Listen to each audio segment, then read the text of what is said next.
Welcome back to the Gardening with Joey and Holly radio show. Your questions are answers. It's that time of the show. You want to submit your question, you can do it by giving us a call, 1-800-927-SHOW. That's 1-800-927-SHOW.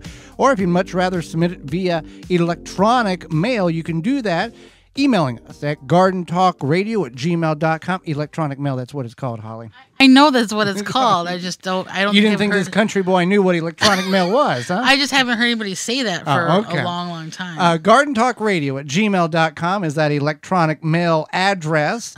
We got a number of questions to come in. We'll see how many we can make it through till the top of the hour. Holly, let's start with this one. What crops grow good in very rocky soil? Well, there's a number of crops, which you're in luck for. Herbs like rocky soil, and also... Now, we're not talking shallots. Like a rock road here, but we've experienced rocky soil in our garden. I think shallots like rocky soil, too, if I remember right. They don't, because they kind of grow above. They don't actually grow in. Yeah, so shallots you could get away with, too. Butterfly weed, coneflower, oxeye daisy, verbena rose, black-eyed Susan, succulent plants. Oh, yeah, I think I knew that about the succulents. Small trees and shrubs. Most vegetables do fine in rocky soil with the exception of root crops. So you can do tomatoes, peppers, all that stuff. But you may, if your soil is rocky, you may want to consider adding some compost to it. That would be a good idea if you're going to be growing it for a while. All right, so that should help you out there. Let's see here. Planting shallots. I missed the opportunity to plant them last fall. Do they have to be planted in the fall, or can they be planted in the spring? Do they need that cold hours, or are they fine right now if I put them in the ground? Yeah, you can plant them right now. You can plant them as soon as the soil can be worked. We put our shallots in a month ago. Yeah. I don't know. It seems like forever ago. So yeah, as soon as the soil can be worked, you can plant them. So spring planting is fine. So Amy writes, I have pole beans that I left in the trellis last year. They dried, but I never brought them indoors. Are they good? Can I plant them? Yeah, you can plant them. Go ahead and take them. If they were dried on the actual trellis or on the plant for that matter, they're still in the shell and the casing, and they look healthy. They're not plumped up or bulked up, swelled up.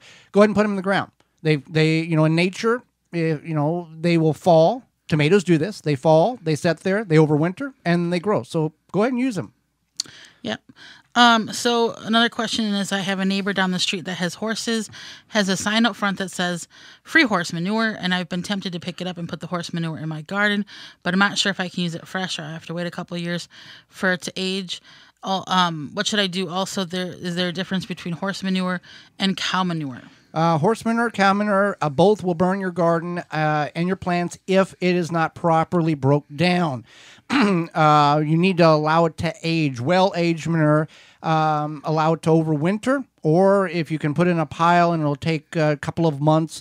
It takes about 3 or 4 months in order to break down to a compostable form, which you can use on your garden and feed your plants. However, now, you want to be careful and know what the horses, or in other instances, cows, were fed in the grass realm, because there are persistent herbicides that farmers use that when the cow eats the grass, it kills everything but the grass. So they bale up the grass, feed it to the horse or cow.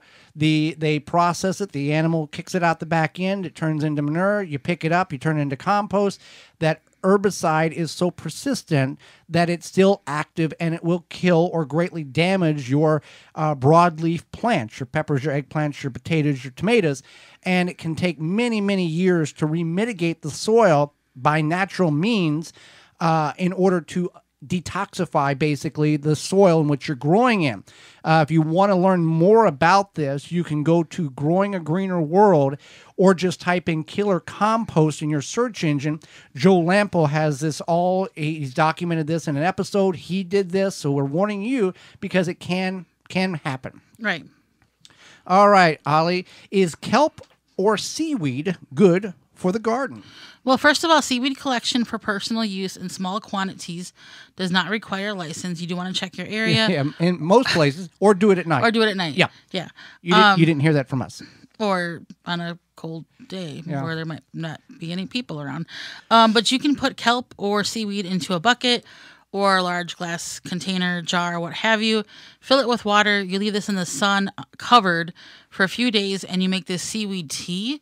And it's a great foliar spray to deter insect pests, or you can apply directly to the soil and around the seedlings. Seaweed contains useful amounts of iodine, copper, iron, potassium, manganese, phosphorus, and zinc.